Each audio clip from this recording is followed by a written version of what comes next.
Hello and welcome. Today we'll be talking about food waste and ways we can prevent it. Globally, about 1/3 of all food produced is lost or wasted, with households being the major contributors, wasting billions of dollars worth of food annually. Some waste is due to farming, spoilage, overbuying, cosmetic standards, and poor storage, and it's impacting the environment and the economy. The average American wastes around 250 pounds of food a year. Food is the largest component in U.S. landfills. Landfilled food produces methane, a potent greenhouse gas. Wasted food could feed millions of people facing hunger. The Bible strongly implies through principles of stewardship, gratitude, and care for the poor, with the key verse, John 6:12, where Jesus commanded to gather the pieces that are left over and let nothing be wasted, after feeding 5,000 people. This teaches us that the food is a gift from God and should be valued, managed responsibly, and shared with those in need. In essence, while not direct commandment against throwing away food, the Bible promotes a mindset where food is respected and not squandered, especially when others lack it. Okay, so I'm going to talk about how to reduce food waste. There's different aspects to it. So one of the ways you can do is like meal prep. So like a week you pick out meals that you want to make, and you go out to the grocery store and you buy the items that you need to make the meal. And only buy what you need, not impulse buys, or foods that are on specials that you don't normally eat, because then that's going to be wasteful. Buy fruits and veggies that you know that will not ripen faster at home, and buy in-season fruits and veggies. Some of the ways to store foods, like apples, avocados, bananas, cantaloupe, nectarine, peaches, tomatoes, you store them on a counter until their desired ripeness, and then you put them in the refrigerator. Then the other thing you want to do is like you want to buy the ugly produce, the misshapen fruits and veggies. They have to be tossed out because they don't meet the standards of appearance. So that's another way to reduce food waste.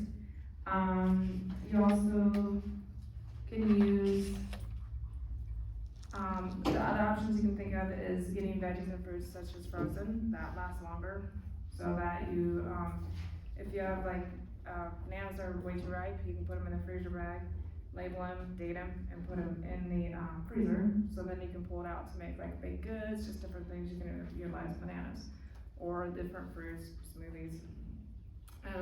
The other thing you can do is use dried and canned goods. That's a good way because you can store it for months to years. And so that is, and when you have your pantry, you just have them like the older canned foods in the front and the newer stuff in the back. So you're gonna be rotating. So that again, it's gonna reduce the food waste.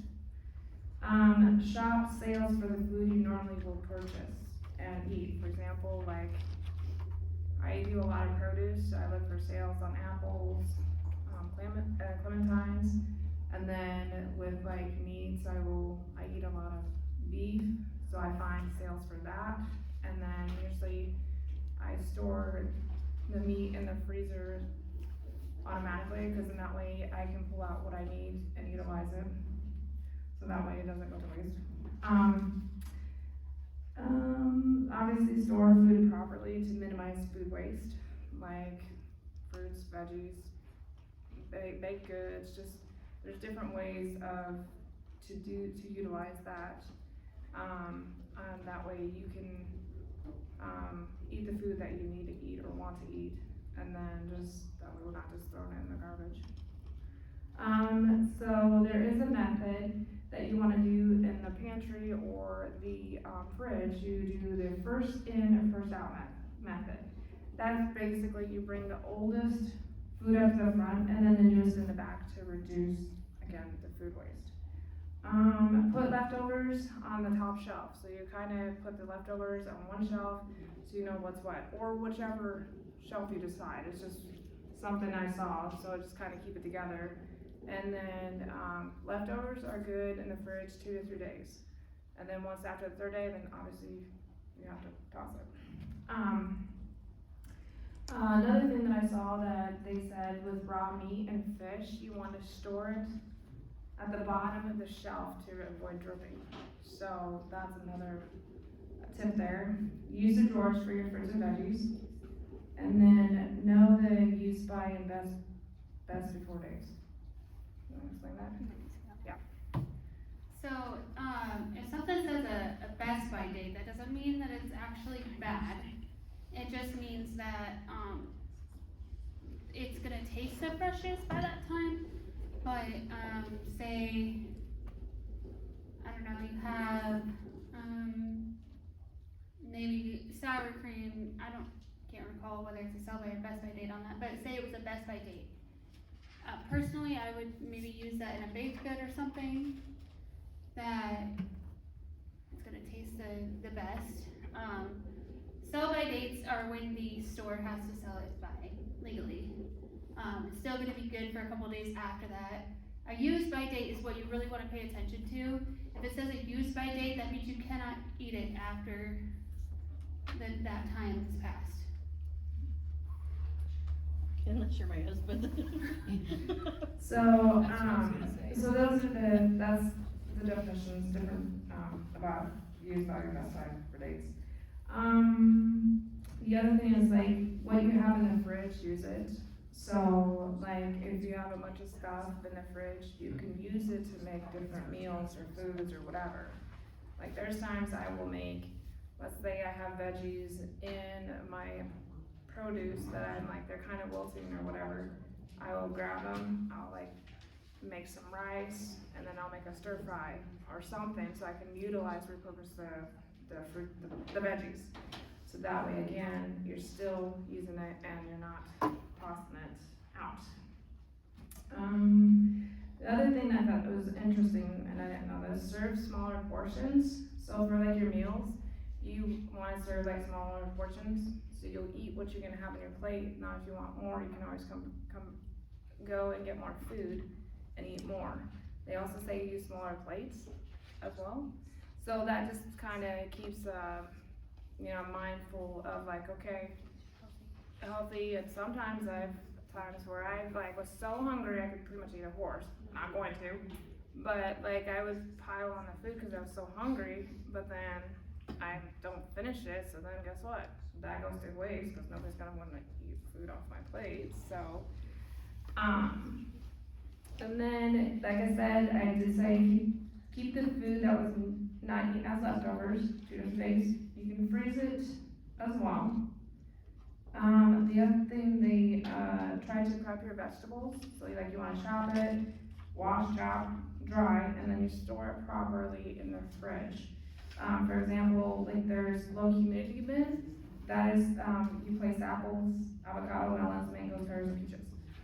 And then the high humidity bin, you place your leafy greens, herbs, cucumber, carrots, strawberries, bell peppers, broccoli, cauliflower, and Brussels sprouts.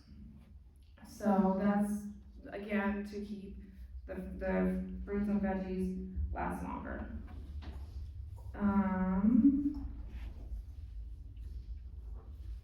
The one thing that you can do with veggies,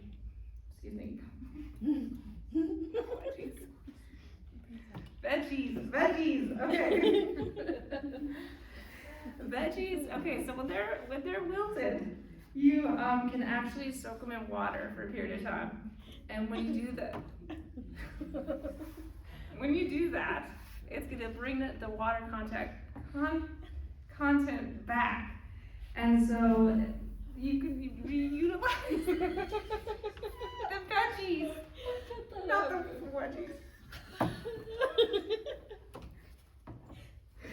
Okay, anyway, so on that note, so that you can do that too, because a lot of times the veggies will lose the content, so you can put the water content back in, and so, That way you're not wasting. Okay, so one other thing that I wanna mention is, molds. Okay, molds is important. Can we pause this? Never mind. Okay. So molds. So you want to check your molds on your cheese. Okay. So there's molds that you can cut out, like hard cheeses, such as Parmesan. I don't know what other type of cheeses, but there are hard cheeses. Okay. One example is Parmesan. So that if you find mold, you can cut it out and you can still eat it. Now with the soft cheese, you can actually, if you find mold on soft cheese, you have to toss it because it's no good. So the soft foods, so they'll be thrown out. So cooked leftovers, soft cheese, yogurt, dairy products, breads, jam, soft fruits, and veggies. Okay, so I'm going to talk about another thing here. It's about the Eat Me First Fridge Project. It's a effective low cost strategy to reduce food waste and save money. So basically, you want to do find a container and use a clear plastic container to put in the fridge. And it's a shallow basket, and you want to use that to basically put the Eat Me First. So, leftover foods or fruits or veggies that are wilted or they're just about to go out.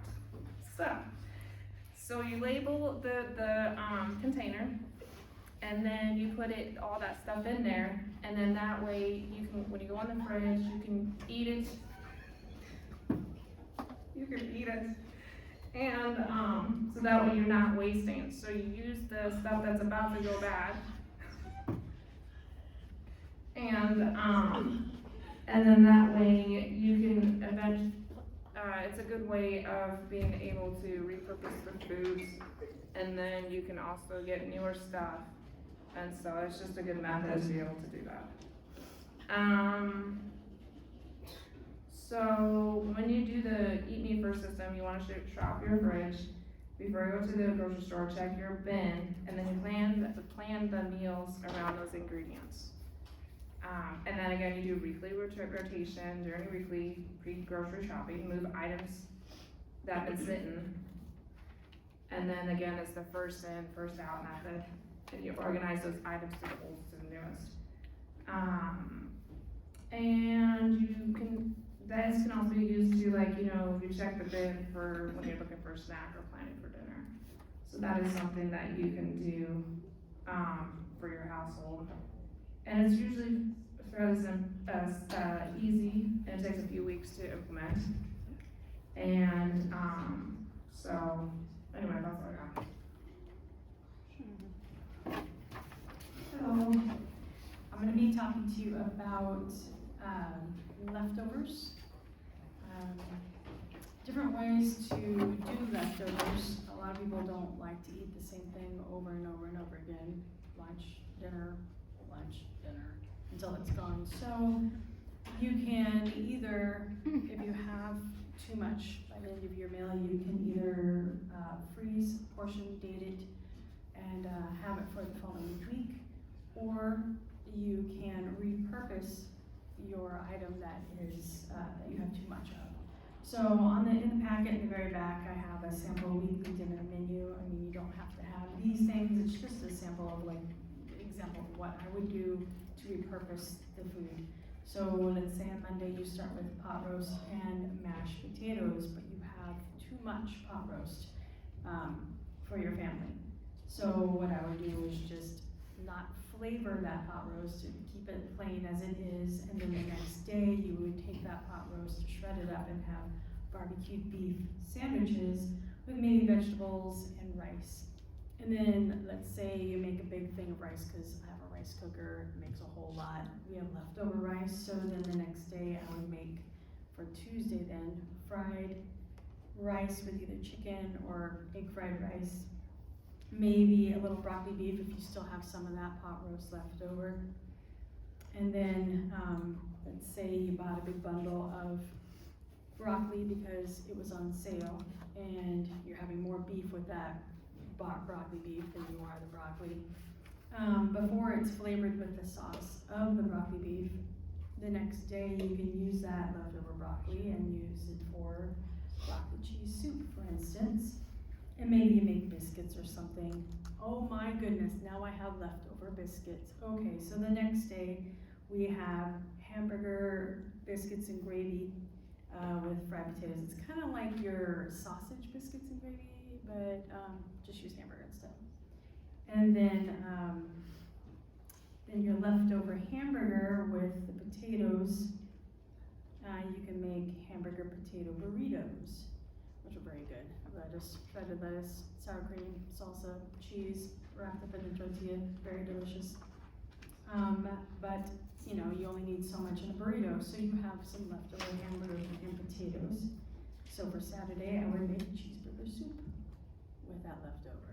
So there's different ways to do your leftovers. It doesn't have to be the same meal over and over and over again until you're sick of it. A lot of people don't like that. So this is just another way if you don't want to freeze everything, or if you don't have room in your freezer, you can just be creative and repurpose your leftovers, reducing the waste.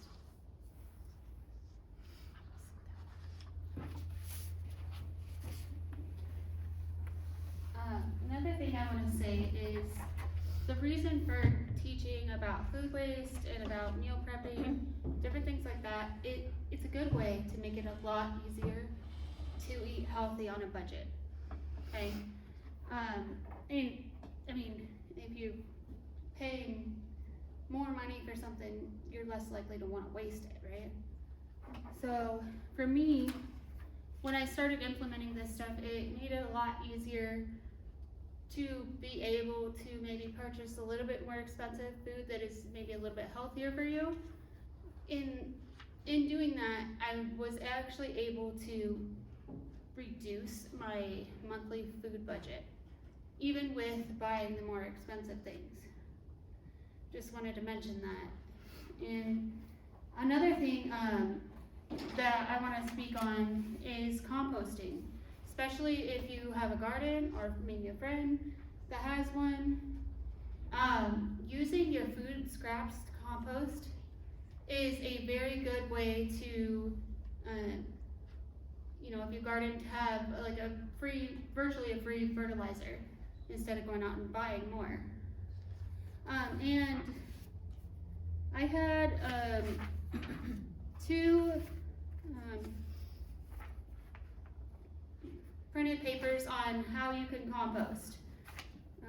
You could do like an outdoor one where you build a structure to composting. You can do the pile method, which is similar to what I do. And also, a lot of people think that if you're indoors or in an apartment or something like that, that you can't compost, but actually you can.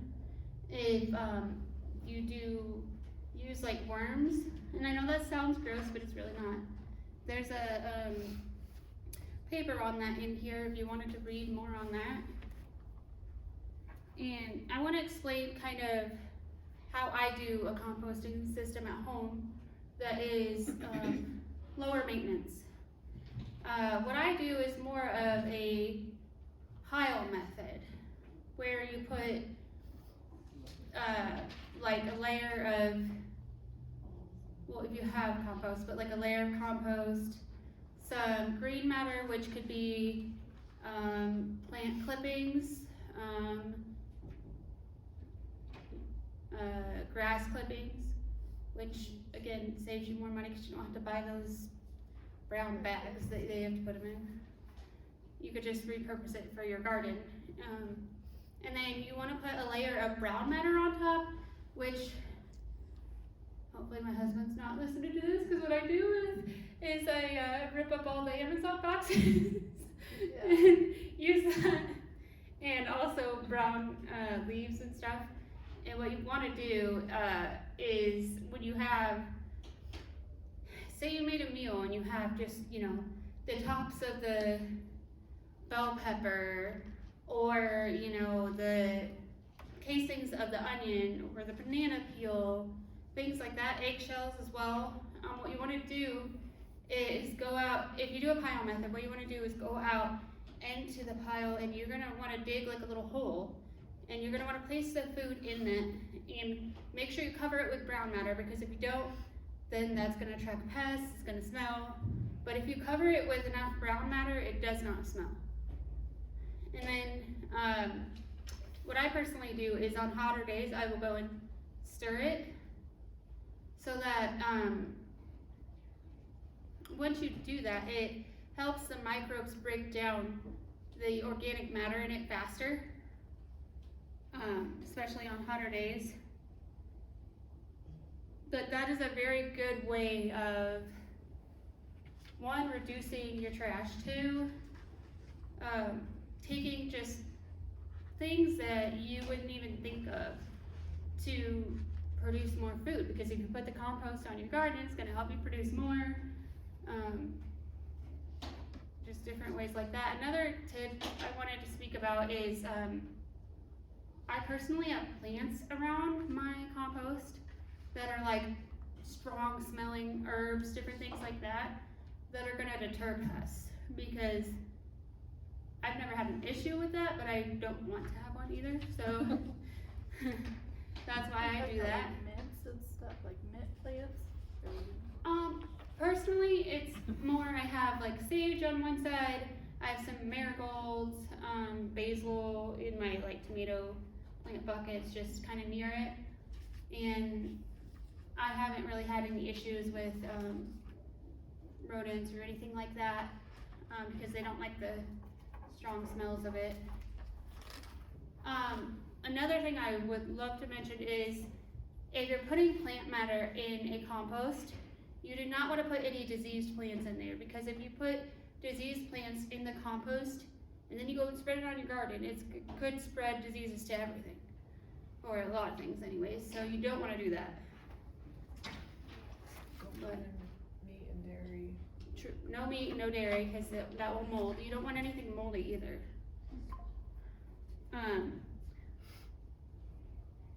And another great thing to put in is worms, like earthworms, stuff like that. You want to put them in there. There's another way of doing it, like indoors, more like a worm farm style, in totes and stuff, which is in this packet. And I will try to put in the comments what websites I got these packets from, so that everybody could find it. Was there anything else you guys want to add? No, we can just ask them if they have any questions, or. Do you guys have any questions? Compost. No, I think everybody here, for the most part, knows how to garden and stuff. We'll see what we're gonna. Next week, we're gonna be talking about fermentation. It kind of goes along with food waste, or we feel like it goes good afterwards. Fermentation, probiotics and enzymes, and prebiotics, and we're gonna do different types of like fermented products. We're gonna do a couple projects, like a sourdough project. So I don't know if you guys have ever made sourdough before, but we're gonna do that, and an apple cider project. And it has to do with that as well, so we thank you guys for coming and listening. We appreciate you.